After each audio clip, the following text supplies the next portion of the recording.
하나님 이 시간 저의 찬양을 받아주시고 모든 마음이 주님께 향하게 해주세요. 주님 홀로 영광 받아주세요. 예수님의 이름으로 기도드립니다.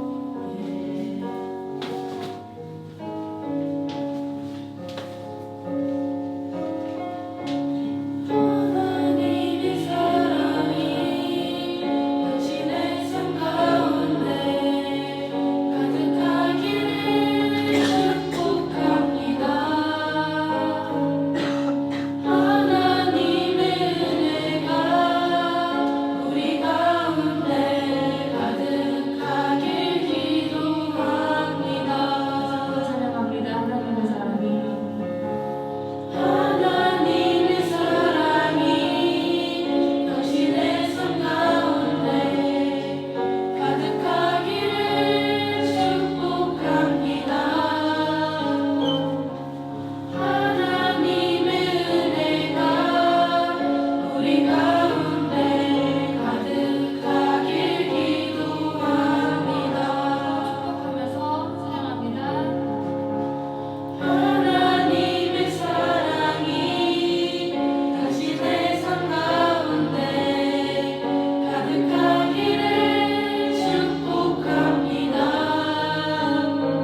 시간이었습니다. 같이 기도하시고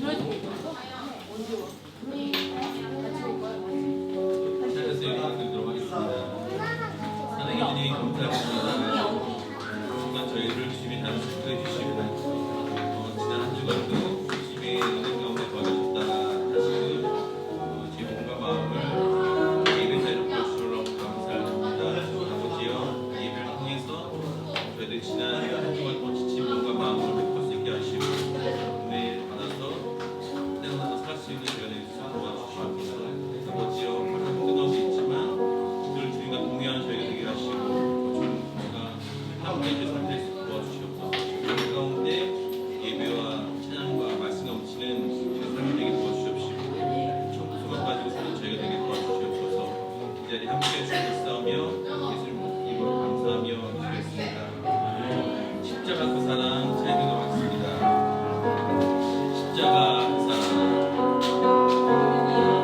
십자가 그 사랑 멀리 떠나서 무너진 나의 삶 속에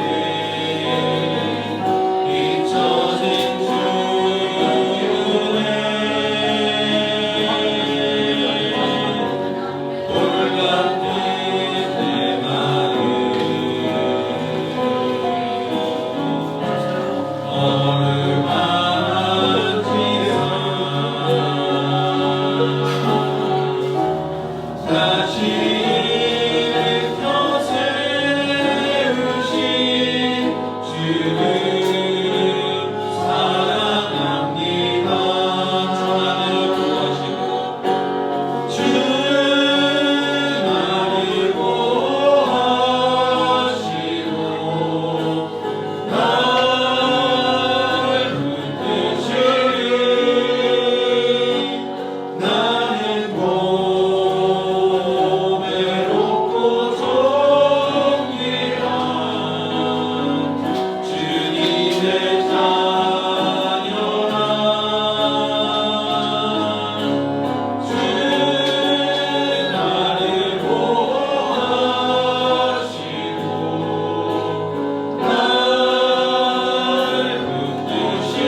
마음속에 어려움이 있을 때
때에 주 예수 앞에 아뢰어라. 내일 일을 염려하지 말고 주 예수께 아뢰라.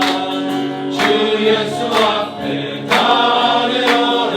주 우리의 친구니 무엇이나 근심하지 말고 주 예수께 아뢰라.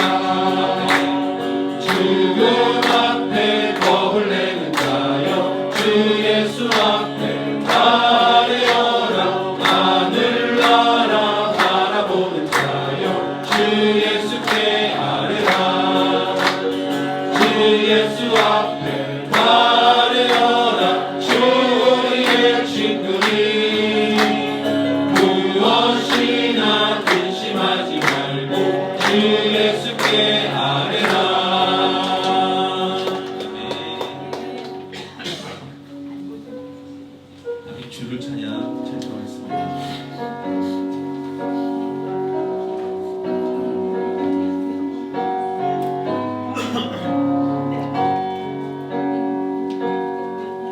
세상의 유혹 시험이 내게 몰려올 때 나의 힘으론 그것을 모두 이길 수 없네. 거대한 폭풍 가운데 위축된 나의 영혼 어찌할 바를 몰라 헤매이고 있을 때 주 찬양 손을 들고 찬양 전쟁은 나에게 속한 것 아니니 주 찬양 손을 들고 찬양 전쟁은 하나님께 속한 것이니 거짓과 속임수로 가득 찬 세상에서 어디로 갈지 몰라 머뭇거리고 있네. 공중의 권세 잡은 자 지금도 우리들 실패와 절망으로 넘어뜨리려 하네. 주를 찬양 손을 들고 찬양 전쟁은 나에게 속한 것 아니니 주를 찬양 손을 들고 찬양 전쟁은 하나님께 속한 것이니 주위를 둘러보며 아무도 없는 듯 믿음의 눈을 들면 보이는 분 계시네. 지금도 내 안에서 역사하고 계시니 사방과 어둠의 권세 물리치신 예수님 주를 찬양 손을 들고 찬양 전쟁은 나에게 속한 것 아니니 주를 찬양 손을 들고 찬양 전쟁은 하나님께 속한 것이니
오직 주의 얼굴 구하게 하소서. 나 이해할 수 없을 때라도 감사하며 날마다 순종하며 주 따르오리다. 온 마음 다해 사랑합니다. 온 마음 다해 주 알기 원하네. 내 모든 삶 당신 것이 주만 섬기리 온 마음 다해. 아멘. 다시 기도하시면서 입을 내쉬겠습니다.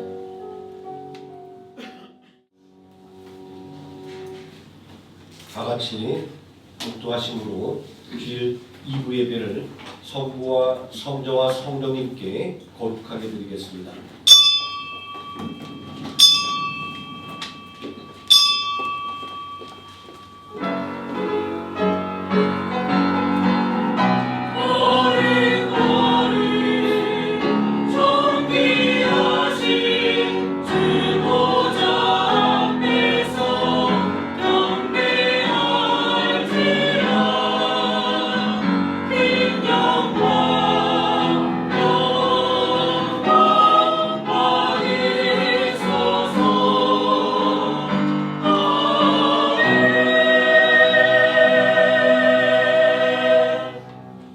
예수께서 온 갈릴리에 두루 다니사 그들의 회상에서 가르치시며 천국 복음을 전파하시며 백성 중에 모든 병과 모든 약한 것을 고치시니 그의 소문이 온 수리아에 퍼진지라. 사람들이 모든 앓는 자 곧 각종 병에 걸려서 보통 나가는 자 귀신 들린 자 간질하는 자 중풍병자들을 데려오니 그들을 고치시더라. 갈릴리와 데가볼리와 예루살렘과 유대와 유단강 건너편에서 수많은 무리가 따르니라. 아멘. 다 함께 자리에서 일어나셔서 찬송가 1장 함께 찬송하시겠습니다.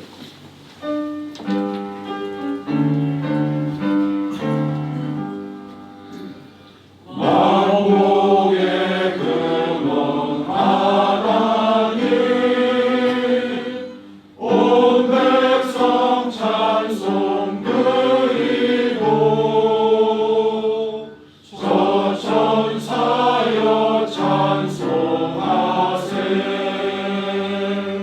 찬송 성부 성자 성령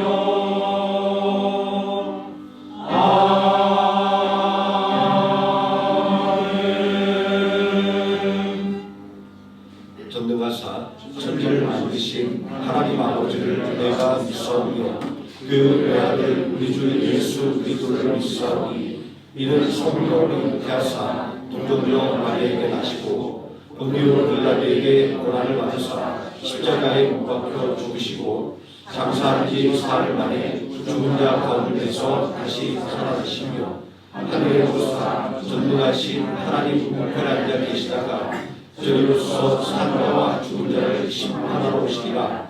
성령을 믿사오며 거룩한 공예와 성부가 성육하는 것과 죄를 사하여 주시는 것과 몸이 사는 것과 영원히 사는 것을 믿사옵나이다. 아멘. 자리에 앉혀서 91장 함께 찬송하시겠습니다.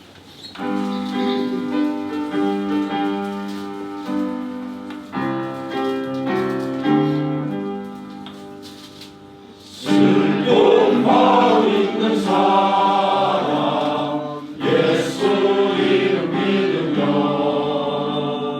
영원토록 변함없는 기쁜 마음 얻으리. 예수의 이름은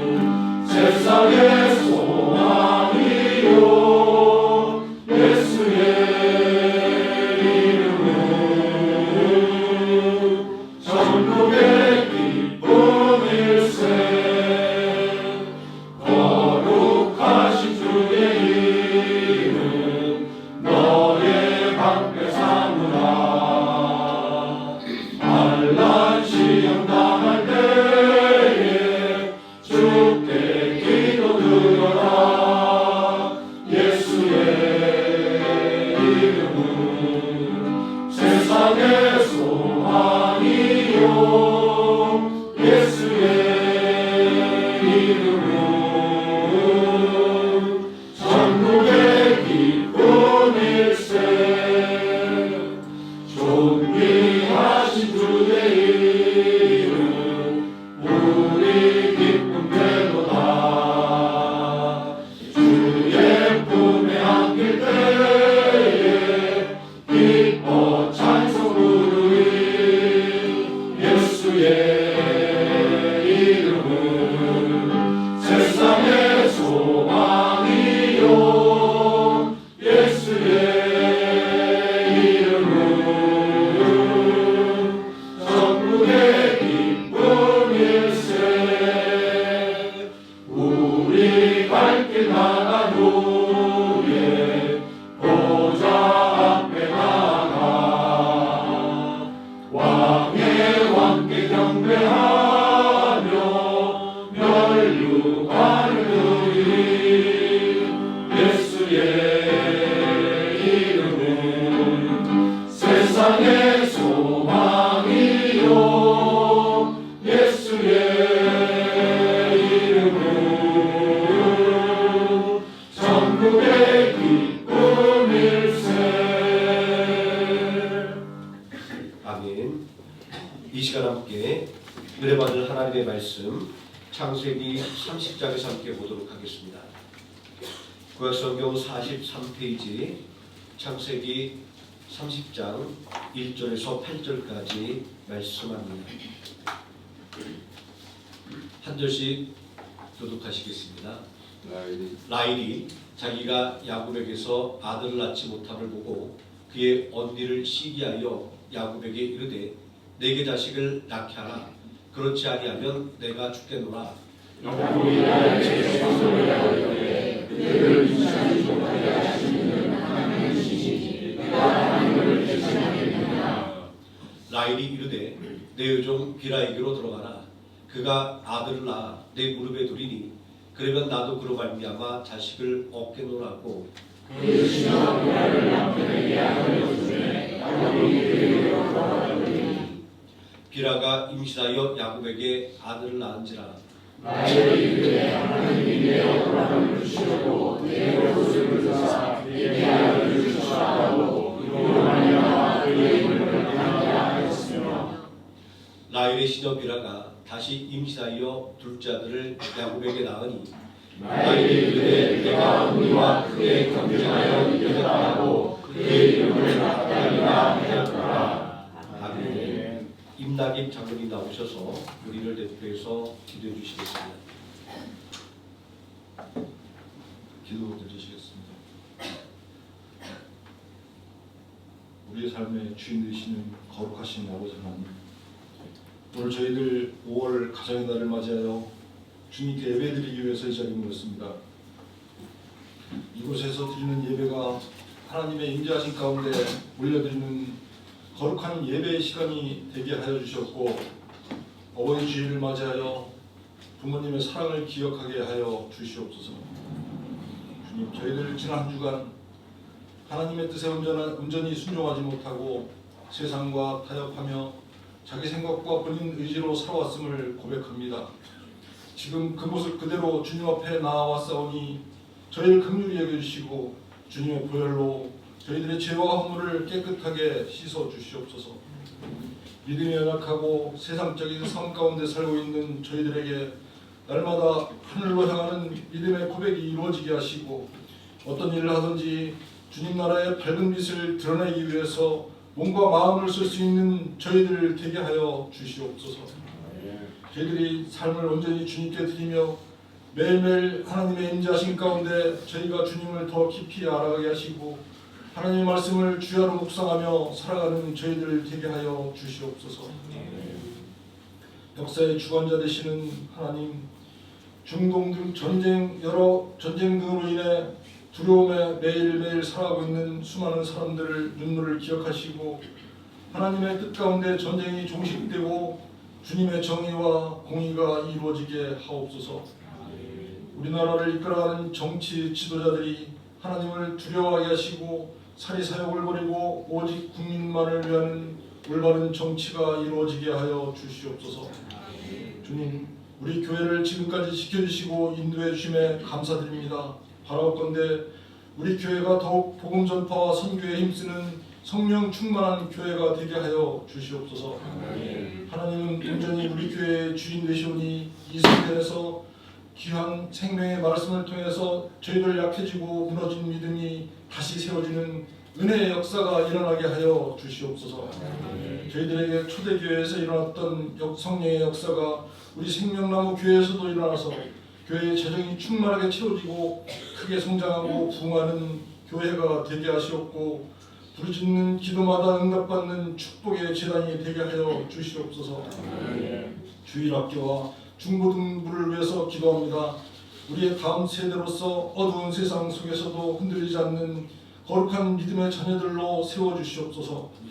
자녀들의 선택들마다 주님 친히 간섭하시고 동행하셔서 지혜와 형통을 주시고 하나님께 영광되고 사람들에게 기쁨이 되는 복된 자녀들로 자라나게 축복하여 주시옵소서. 우리 교회가 어려운 가운데 있지만 하나님의 사랑과 은혜를 내려주셔서 저희들이 말씀을 의지하여 기도로 나아가게 하여 주시고 부흥을 경험하는 축복을 부어 주시옵소서. 또한 저희들 건강한 믿음으로 살아가게 하시고 경제적으로 힘든 가운데 있는 가정에는 하늘의 공급하심을 경험하게 하시고 우리 성도들이 각자 계획하고 있는 모든 일들과 사업을 주님 친히 주관하셔서 이루어지게 하시고 직장에서 꼭 필요한 인재되게 도와주시옵소서. 말씀 전하시는 김송민 담임 목사님을 성령 충만하게 하셔서 말씀의 능력을 더해주시고 말씀을 통하여 저희들 믿음이 성숙되고 우리의 삶을 변화시키는 살아있는 말씀이 되게 은혜 내려 주시옵소서. 올려드리는 찬양을 기뻐 받아주시옵고 예배를 돕는 모든 일을 축복하여 주시옵소서. 예수님의 이름으로 기도드렸습니다.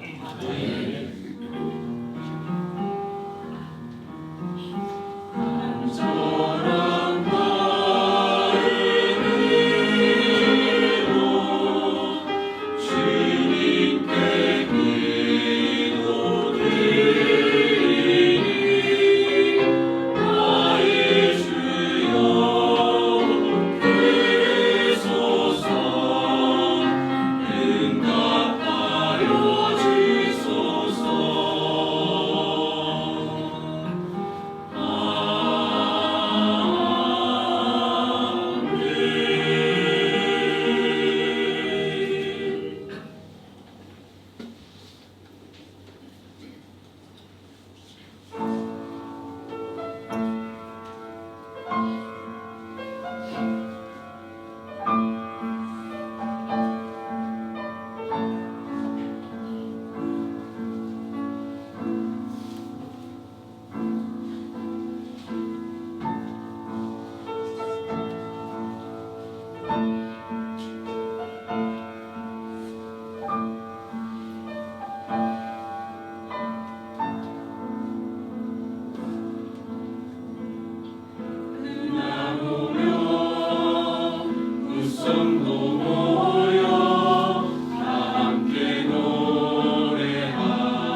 노성과대 다시 한번 감사 말씀드립니다.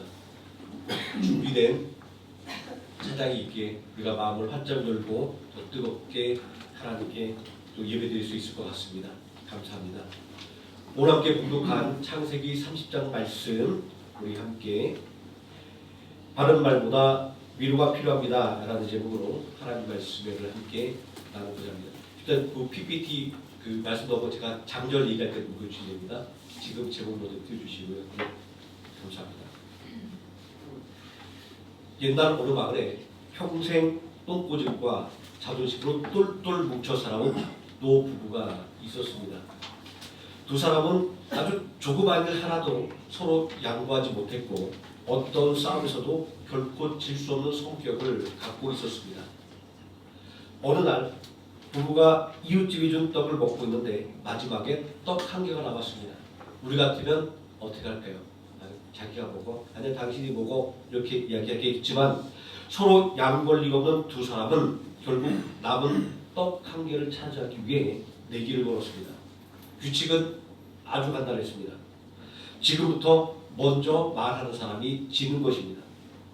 지기 싫어하는 노부부는 그 즉시 입을 굳게 닫고 침묵에 들어갔습니다. 시간이 지나 저녁이 되고 깊은 밤이 되었습니다. 그런데 그 침묵의 밤을 틈타 도둑이 들었습니다.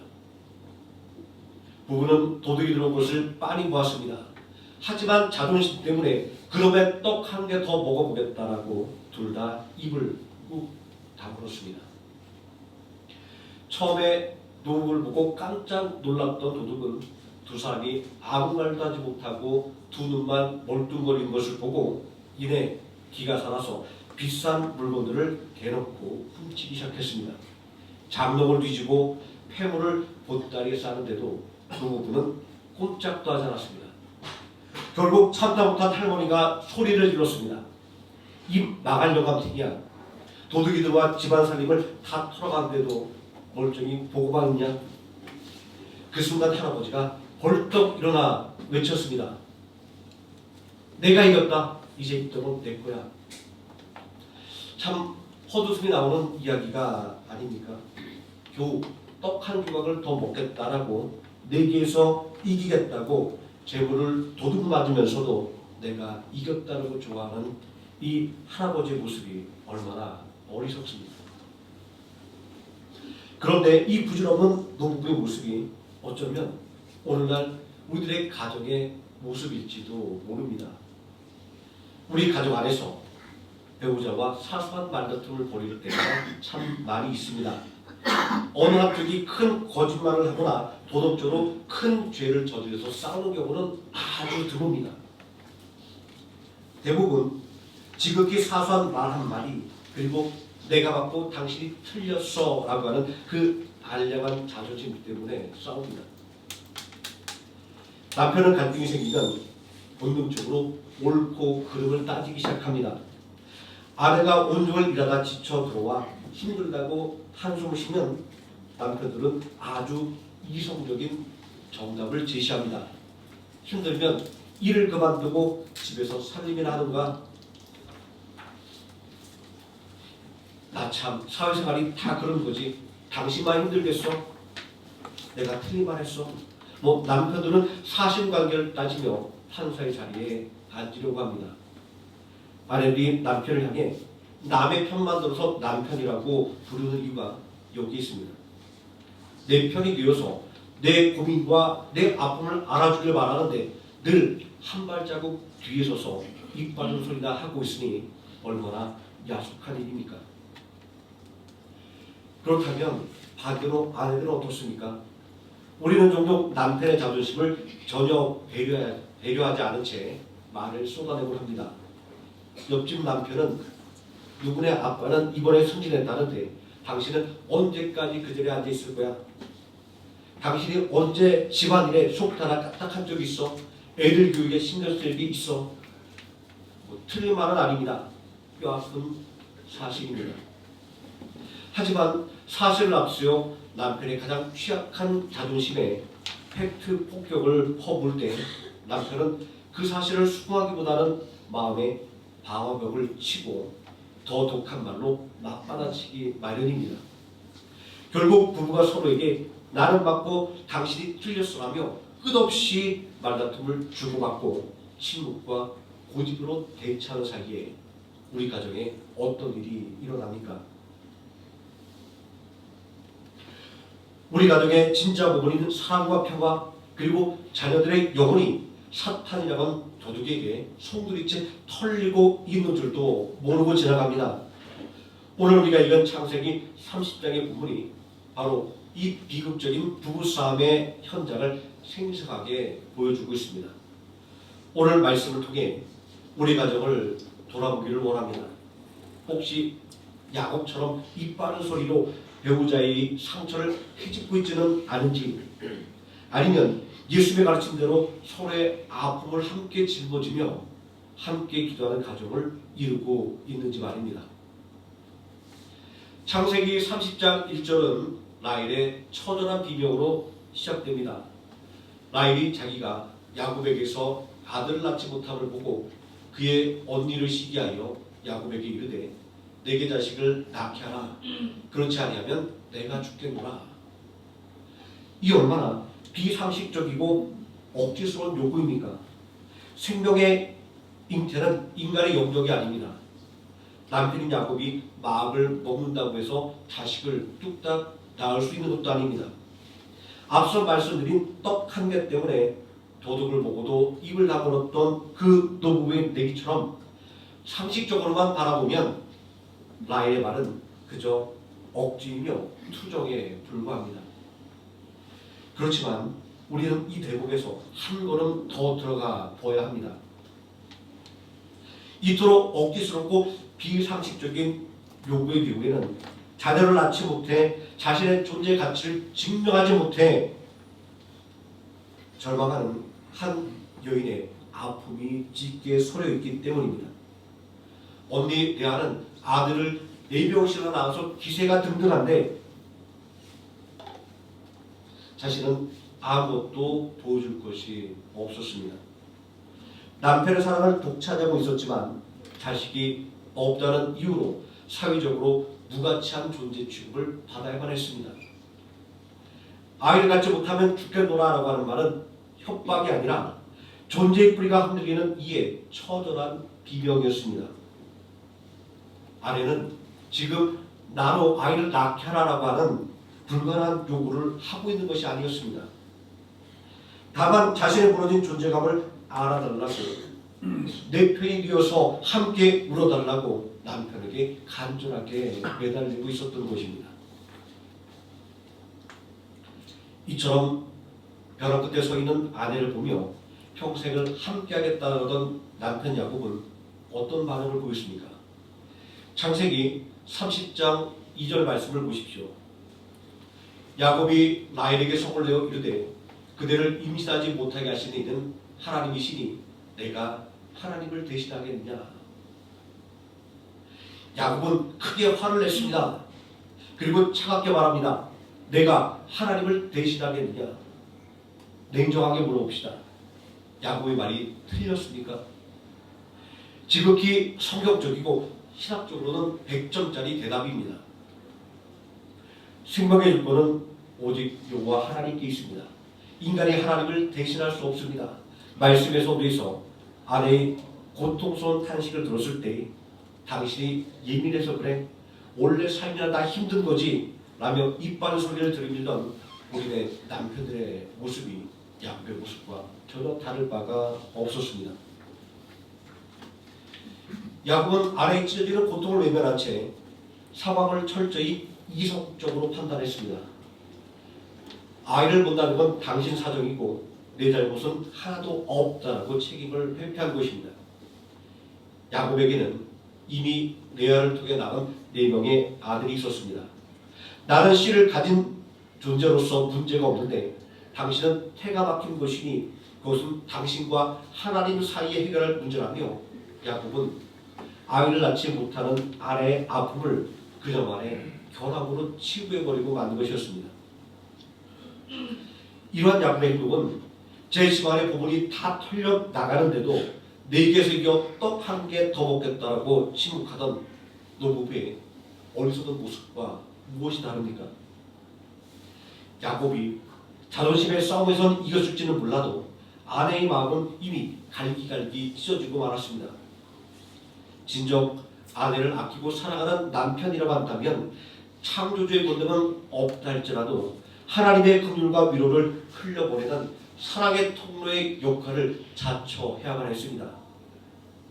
야곱의 입 바른 말은 아내의 찢어진 상처에 소금을 뿌리는 참혹한 만행이 되고 말았습니다. 이처럼 사실관계만 따졌던 야곱의 냉정함은 믿음의 가정이 걸어가야 할 진짜 위력이 무엇인지 깊이 고민하게 만듭니다. 감사하게도 성경은 야곱의 냉소적인 언어와 극적으로 대비되는 또 다른 한 사람, 야곱의 아버지 이삭의 모습을 우리 앞에 비춰주며 참된 동반자의 모델을 제시해주고 있습니다. 창세기 25장 21절 상반절을 우리 함께 다 같이 읽어보겠습니다. 이삭이 그의 아내가 임신하지 못함으로 그를 위하여 여호와께 간구하매. 이삭 역시 야곱과 똑같은 고통을 마주했습니다. 그의 아내 리브가도 임신하지 못했습니다.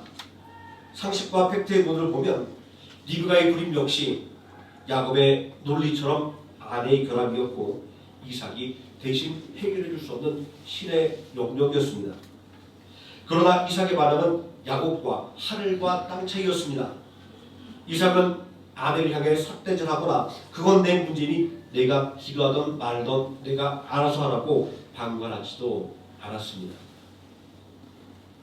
우리가 주목해야 할 화목한 가정의 비밀이 바로 여기에 있습니다. 이 말씀에서 그를 위하여라고 번역된 히브리어 레노카흐라는 단어는 대신 기도하다라는 의미를 갖고 있는 것이 아닙니다. 이 단어의 원래의 뜻은 아내의 맞은편에서 아내와 마주보고 서서라는 아주 깊은 의미를 갖고 있습니다. 이삭은 기꺼이 아내의 맞은편에서 아내의 눈을 바라보며 함께 섰습니다. 아내의 결핍을 자신의 결핍으로, 아내의 눈물을 자신의 눈물로, 아내의 아픔을 기도로 위로했습니다. 이것이 말씀의 손에서 살펴본 노부부의 모습과 얼마나 대조적입니까? 노부부는 떡 한 조각을 차지하는 내기를 이기기 위해 침묵하며 서로 내면했지만 이삭은 자신의 자존심과 이성을 내려놓고 아내의 아픔에 온전히 동참했습니다. 이삭은 아내에게 책임을 떠넘기지 않았고 기도가 응답되기까지 무려 20년이라고 하는 긴 세월 동안 아내와 함께 울며 기도의 자리를 지켰습니다. 이것이 바로 상대의 아픔을 내 것으로 짊어지는 참된 위로의 영성입니다. 다시 야곱의 모습으로 돌아봅니다. 라헬이 울며 죽겠노라고 비명 지를 때 야곱은 화를 내며 내가 하나님을 대신하겠느냐라고 쏘아붙입니다. 야곱의 마음속에는 사실 이러한 이기적인 계산이 깔려 있었을 것입니다. 나는 이미 리아를 통해서 데이를 자식을 넷이나 얻었으니 아무 걱정 없어. 나에게는 아무런 결함도 없고 그러니 아기를 갖지 못하는 것은 오롯이 내 문제요, 내 영적인 문제야. 그런데 내가 왜 너와 같이 괴로워해야 해?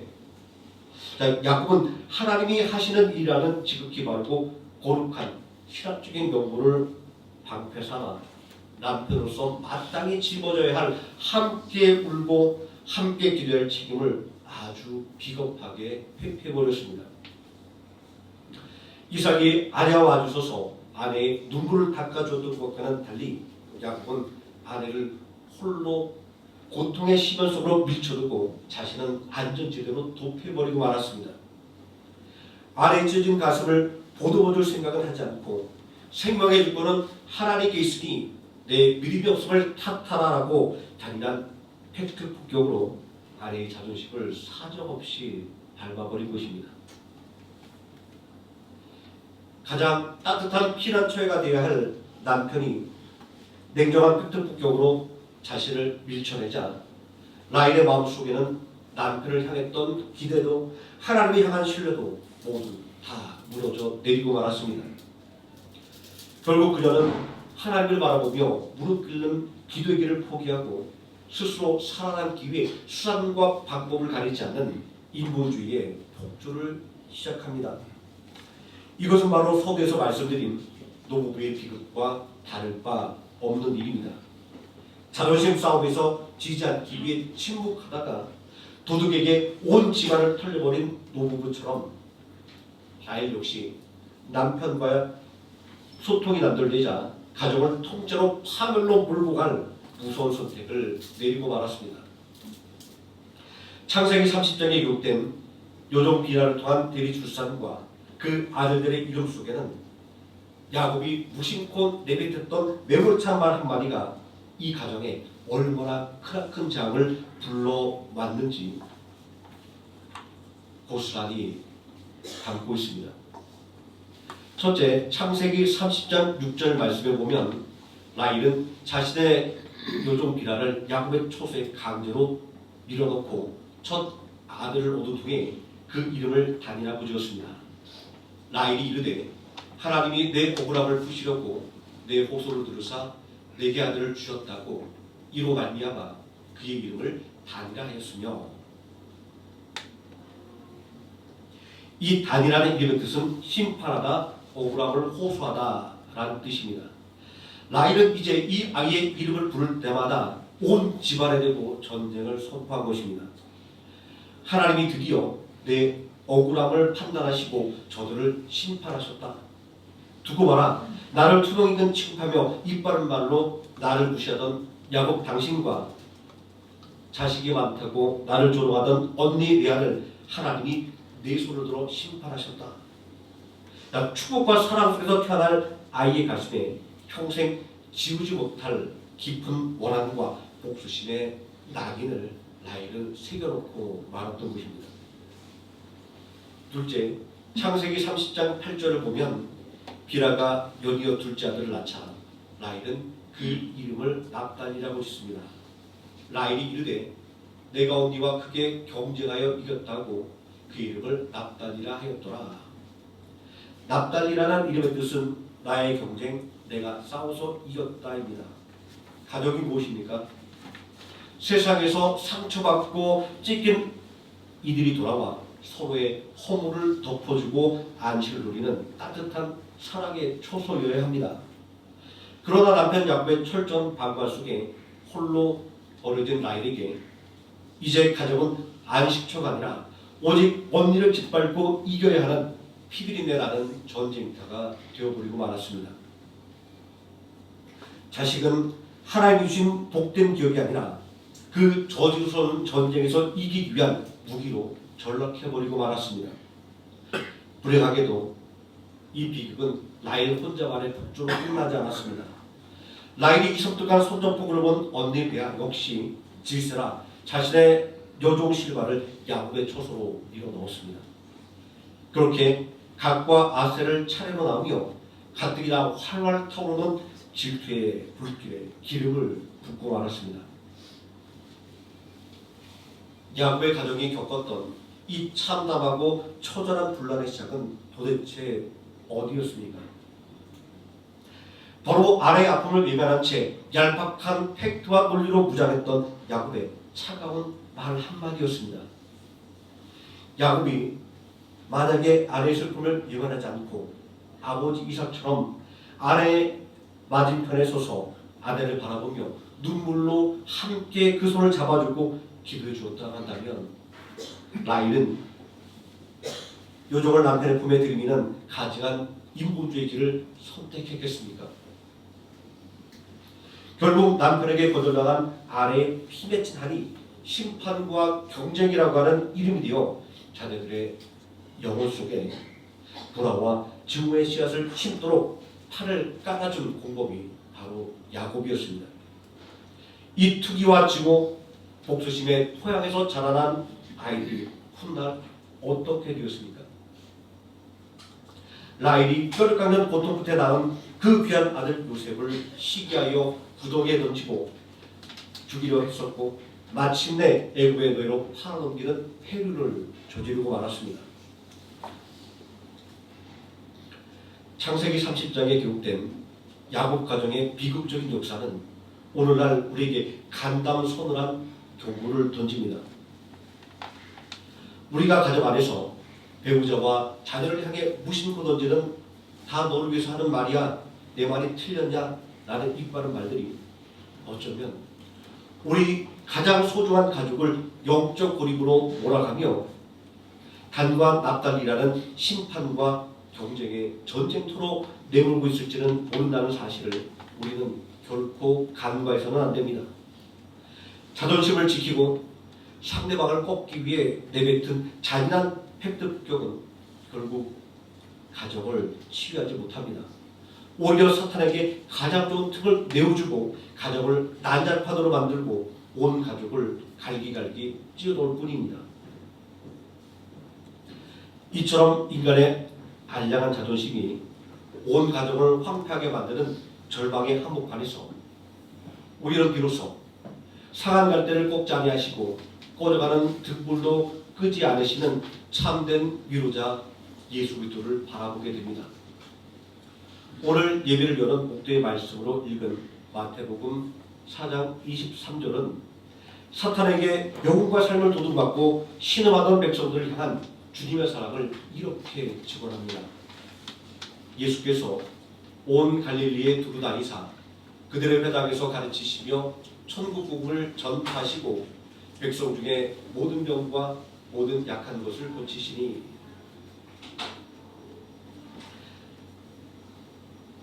예수님이 이 땅에 오셨을 때 주님을 둘러싸고 있던 백성들은 영적으로 참 무지했고 어리석었습니다. 야곱이 들여밀었던 엄격한 잣대와 율법의 기준으로 그들을 판단해 보면 그들은 온통 정죄를 받아 마땅한 인생들이었습니다. 내가 죄를 지었으니까 병에 걸릴 것이 아니냐, 믿음이 없으니 귀신에 들려 고통받는 것이다 라며 냉혹한 훈계 책망을 들이밀어도 할 말이 없는 비참한 죄인들이었습니다. 그러나 사랑이 많으신 예수님은 사실관계를 따지며 우리를 심판하거나 탓하지 않으셨습니다. 만일 우리 주님이 야곱처럼 매사에 팩트 체크를 하며 팩트 폭격을 하시는 분이었다고 한다면 우리는 그 누구도 그 거룩한 발끝조차 바라보지 못하고 멸망해버리고 말하실 것입니다. 놀랍게도 우리의 주님은 그 차가운 법정에 판사로 서기를 거부하셨습니다. 오히려 하늘의 영광된 보좌를 버리고 낮고 천한 인간의 육신을 입고 우리 가운데 친히 찾아오셨습니다. 그리고 우리 인생들이 앓고 있는 모든 병과 모든 약한 곳에 당신의 못자국난 두 손을 얹으시고 어루만져 주셨습니다. 백성들의 열악함과 죄의 유구를 따져 묻기 전에 깨어지고 상한 그들의 아픔을 가슴 깊이 공감하시며 품에 안아주신 것입니다. 이것이 바로 예수 그리스도께서 오늘 우리에게 보여주신 복음의 참된 위로의 방식입니다. 예수님께서 주시는 참된 위로는 내 죄 때문에 이런 가난과 질병이 찾아온 거야, 내가 기도를 안 해서 내 가정이 힘든 거야 라고 하는 냉정한 사실을 이야기하고 있는 것이 아닙니다. 그런 차가운 말들은 야곱의 독설처럼 상처받은 영혼을 두 번 죽일 뿐입니다. 예수님은 우리의 비참함과 아픔의 자리에 친히 내려오셔서 홀로 외로이 울고 있는 우리의 손을 잡아주시며 내가 내 고통을 안다 라며 함께 울어주셨습니다.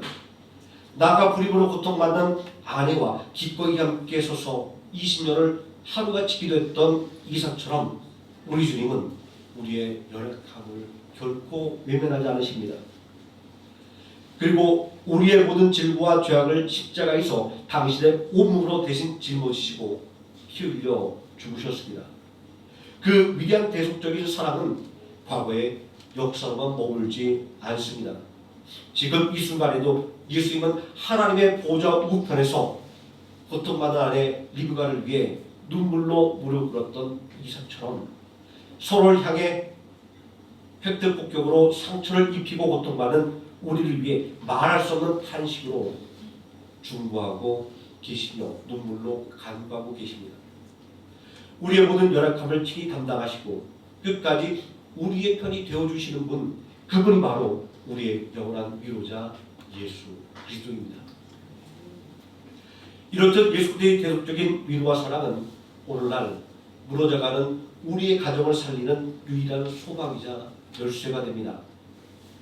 어느 가정이든 야곱의 가정처럼 크고 작은 아픔이 존재하기 마련입니다. 남들에게는 차마 말하지 못하는 고통, 뼈를 깎는 듯한 경제적인 압박들, 내 기대와 어긋나기만 하는 자녀들, 그리고 부부간의 깊은 불신이 도사리고 있습니다. 우리는 이 가정의 문제를 그동안 어떻게 해결하려고 했었습니까?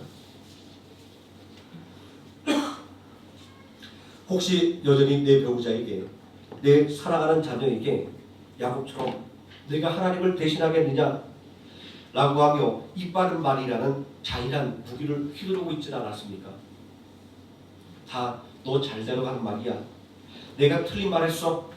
지극히 맞는 말이잖아. 아, 네, 맞습니다. 이러한 우리들의 말들은 구구절절이 옳은 말이고 팩트입니다. 그러나 사랑이 빠진 말, 위로가 없는 정답은 상대방을 변화시키기는커녕 상처받은 영혼을 완전히 무너뜨립니다. 결국 팩트로 가장한 냉정한 말은 상처받은 가족들로 하여금 하나님이 아닌 세상의 잘못된 방법, 다시 말해 나일과 같은 인본주의적인 폭주를 선택하도록 벼랑 끝으로 밀어넣는 공범이 될 뿐입니다.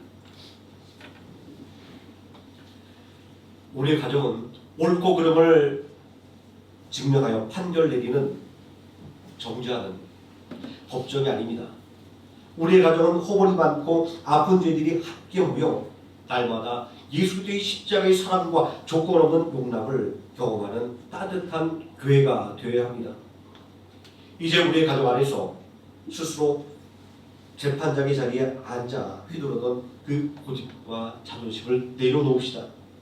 말씀의 소도에서 보았던 그 어리석었던 노부부처럼 겨우 떡 한 조각 더 먹겠다고 내 자존심을 세우며 침묵과 정답으로 대치하다가 사탄이라는 도둑에게 가정의 가장 소중한 행복과 평화 그리고 자녀들의 미래까지 온통 도둑맞아 버리는 비참한 삶을 이제는 끝내야 합니다. 배우자를 향해 팩트 폭격을 날리던 야곱의 입술을 닫고 이삭처럼 기도에 무릎을 꿇어야 합니다. 내 힘과 논리로 배우자를 몰아치려고 하지 말고 오직 주님의 십자가의 위로를 가정 안에 흘리라는 사랑의 통로가 되십시오. 이제 교회 문을 넘어 우리의 가정으로 돌아갔을 때 우리의 가족이 나 오늘 너무 힘들었어 라고 말할 때 이성적인 해결책을 주려고 하지 마십시오. 이제 딱 한마디만 해주십시오. 많이 힘들었겠네. 내가 같이 기도해 줄게. 이 한마디가 서로를 판단하고 심판하느라 상처와 절망으로 가득했던 우리의 가정을 예수 그리스도의 따뜻한 위로와 은혜가 강물처럼 흘러넘치는 이 땅의 작은 천국으로 우리의 가족을 변화시켜 줄 것입니다. 이처럼 주님을 닮아감으로 상처 입은 가정을 작은 천국으로 일궈가는 귀한 성도님 되시기를 예수님의 이름으로 축원드립니다. 기도하시겠습니다. 사랑과 은혜가 풍성하신 아버지 하나님, 오늘 야곱의 가정을 통하여 우리가 무심코 내뱉었던 그 말 한마디가 얼마나 큰 상처로 되돌아오는지를 보았습니다. 때로는 한 사람의 눈에서 눈물이 흐르게 하고 때로는 한 사람의 인생을 그릇된 길로 가게 만드는 우리의 말의 모습을 봅니다. 이제 우리는 야곱처럼 남에게 상처를 주는 그런 말들을 뉘어버리기를 원합니다. 이삭처럼 그 아내의 아픔을 나의 아픔으로 보듬어 안고 함께 울며 기도했던 그의 모습을 우리가 배우고자 합니다. 우리를 바라보시며 우리의 자잘못을 따지지 아니하시고 우리를 죄와 사망에서 구원하기 위하여 먼저 자신의 생명을 아낌없이 십자가에 내으셨던 그 예수님의 사랑을 우리가 온전히 배워 우리의 가정에, 내 살아가는 아내와 남편에게, 내 자녀에게 베푸는 성도가 되게 하여 주시기를 원합니다. 예수님 이름으로 기도드립니다. 찬송가 473장 찬송하시겠습니다.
이번 어버이 주일을 맞아서 교육부서 특송이 있습니다.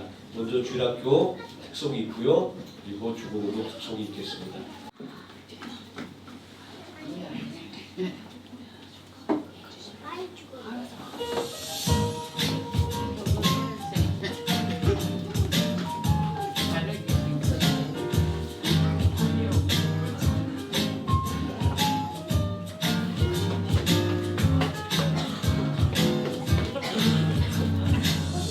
가만히 바라만 보아도 너무 예뻐 웃음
우리 주일학교 학생들이 어린이를 맞이해서 왜 계속 웃겨?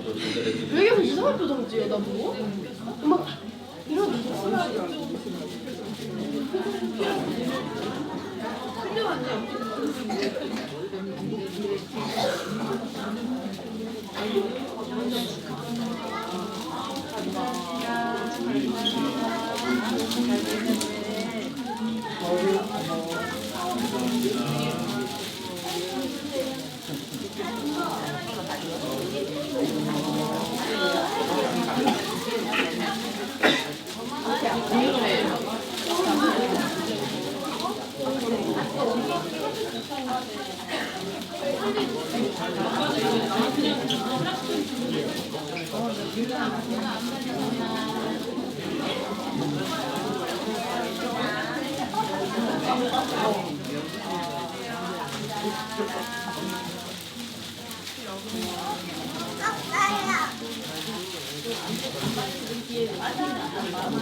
예, 감사합니다.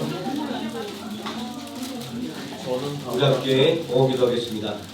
사랑과 은혜가 풍성하신 아버지 하나님 감사합니다. 하나님의 은혜 가운데 늘 우리가 살아갈 수 있도록 인도해 주시고 주님의 모든 날 온전히 하나님께 예배드리며 또한 그의 자녀들이 이제 또한 성장하여 하나님 앞에 또한 워십과 또 찬양과 영광 돌리게 해주시고 또 부부의 날 또 카네이션으로 부모들의 마음을 또 기쁘게 할 수 있을 만큼 성장해 주심을 또한 감사드립니다. 오직 모든 은혜 가운데 우리는 감사밖에 없음을 이 시간 고백하지 않을 수 없습니다. 그 무한하신 하나님의 사랑에 감격하여 11조와 각종 감사의 예물과 주일의 예물로 하나님께 드렸습니다. 세상의 물질이 아니라 오직 우리를 인도하시는 그 하나님이심을 고백하는 믿음의 고백을 하나님께 드렸으니 이 물질 위에 30배, 60배, 100배 놀라운 축복의 역사가 넘쳐나게 하여 주시옵소서. 아버지 하나님 사랑이 식어가며 우리의 가정이 분열되는 가슴 아픈 시대입니다. 그러나 우리 하나님께서 불꽃 같은 눈동자로 지켜보아서 우리 모든 성도들의 가정에는 악한 원수막이 좀 더 틈타지 못하게 해주시고 예수의 그 은혜와 사랑만이 넘쳐나게 하여 주시옵소서. 아버지 온 세상이 전쟁으로 인하여 흉흉합니다. 우리의 직장이 위협받으며 우리의 기업이 흔들립니다. 그러나 두려워하지 말게 해주시고 우리 주님의 강한 오른손을 붙잡고 우리 모두 담대하게 기도하며 앞으로 나가게 하여 주시옵소서. 오늘의 하나님을 의지하며 나갈 때 직장에서 더욱더 귀하게 쓰임받고 인정받으며 우리의 기업이 하나님께 주신 지혜로 말미암아 날로 굳건해지고 성장해 줄 줄 믿습니다. 생명나무교회를 위하여 기도합니다.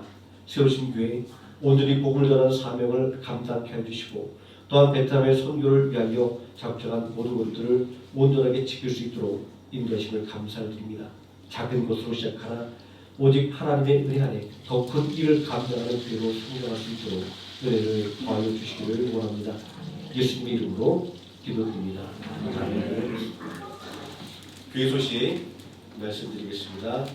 매월 마지막 주일 금요일은 금요 찬양 기도회로 드리는 주일입니다.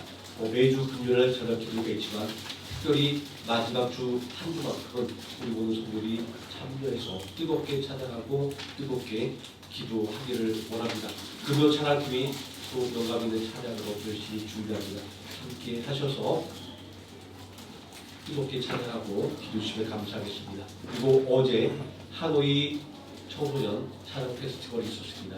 우리 중고등부 친구들 라이프 TV 찬양단도 함께 참여해서 찬양을 했었습니다. 그 찬양을 짧게 한 3분 정도 이렇게 보여드릴 텐데 그 전에 우리 찬양단 지도하고 인도해 주신 김희정 기자님께서 특별히 드릴 말씀이 있다고 합니다.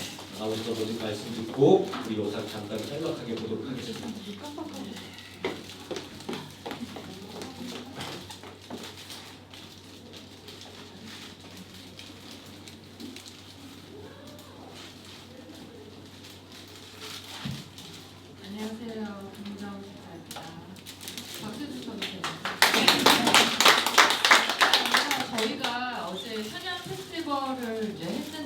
저희 집사님들 다 아시는지 모르겠지만 이 3분짜리로는 사실 표현이 안 돼요. 저는 굉장히 많이 은혜를 받는 시간이었거든요.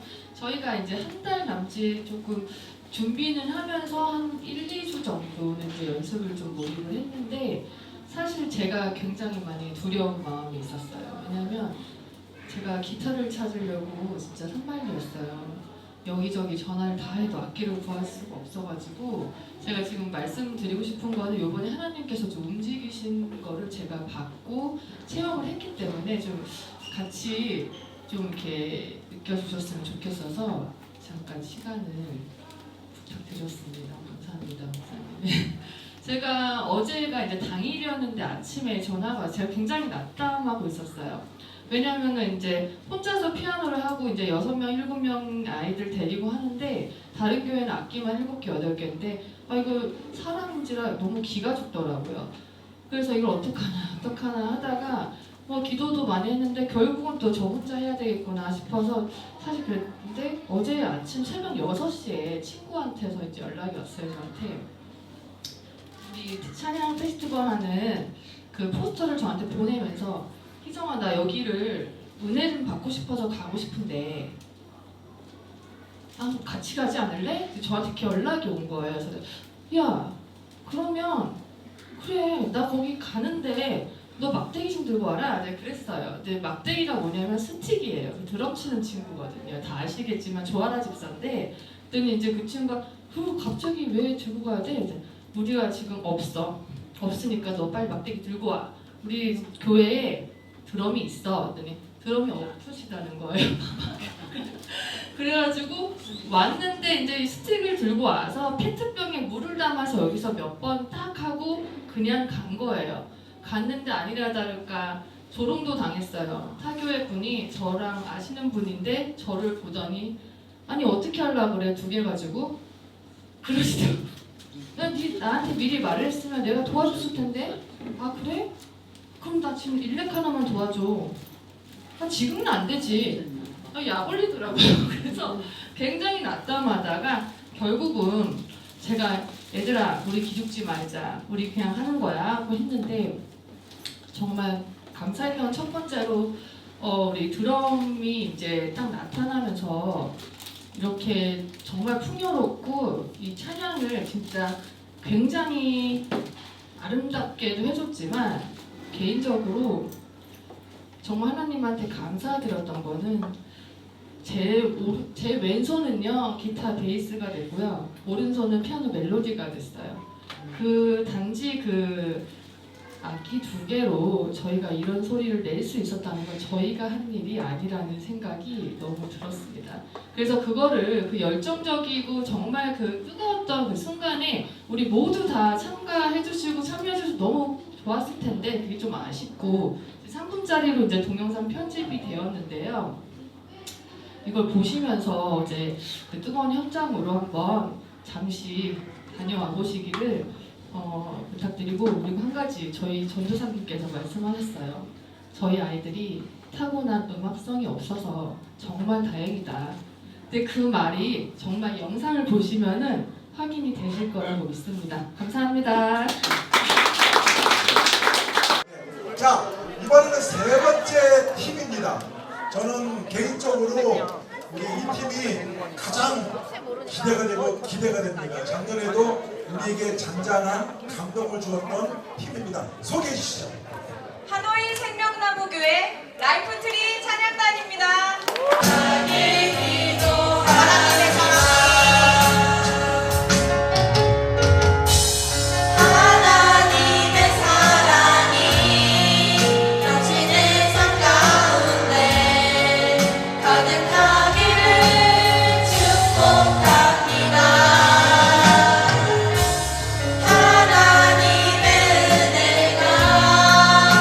우리 가운데 가득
제 친구가 마치 기름을 준비하는 다섯 처녀와 같았습니다.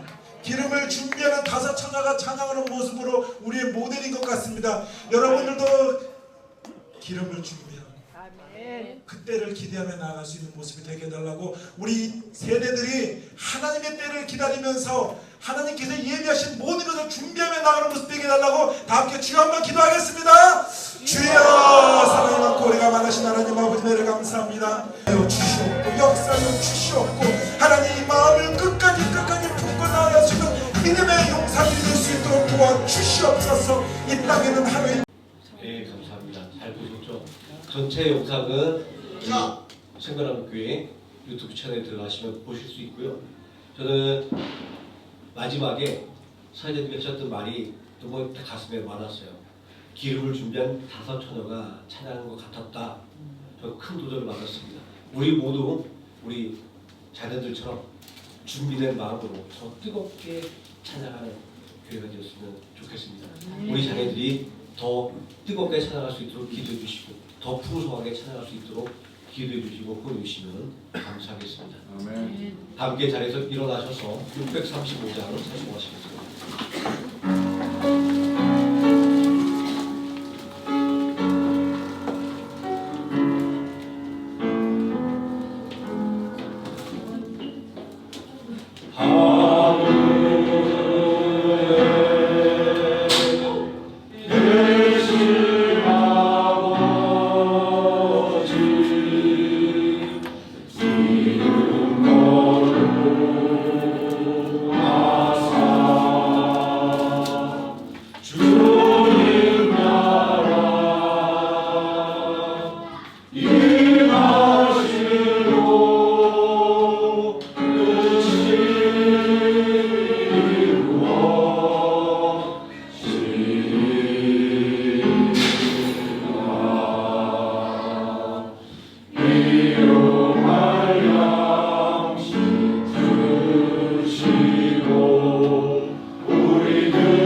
지금은 우리를 구원하신 주 예수 그리스도의 무한하신 은혜와 죄에 빠진 우리를 자녀 삼으시기 위해 독생자를 십자가에 내어주신 성부 하나님의 무한하신 사랑하심과 오늘도 우리와 함께 하시는 성령 하나님의 내주교통 감동하심이 내가 맞고 너는 틀렸다는 얄팍한 자존심과 차가운 팩트 폭격을 내려놓고 이제는 이삭처럼 내 배우자와 가족의 아픔을 보듬어 안고 주님의 십자가의 위로를 흘려보내는 기도의 통로가 되어 우리 가족을 이 땅의 작은 천국으로 세워가기를 결단하는 모든 성도들과 우리가 가슴에 품은 조국 대한민국의 평안과 번영 위에 우리가 기도로 일궈가는 이 땅 베트남의 안정과 복음의 푸른 계절 위에 그리고 땅끝까지 멈추지 않은 구원의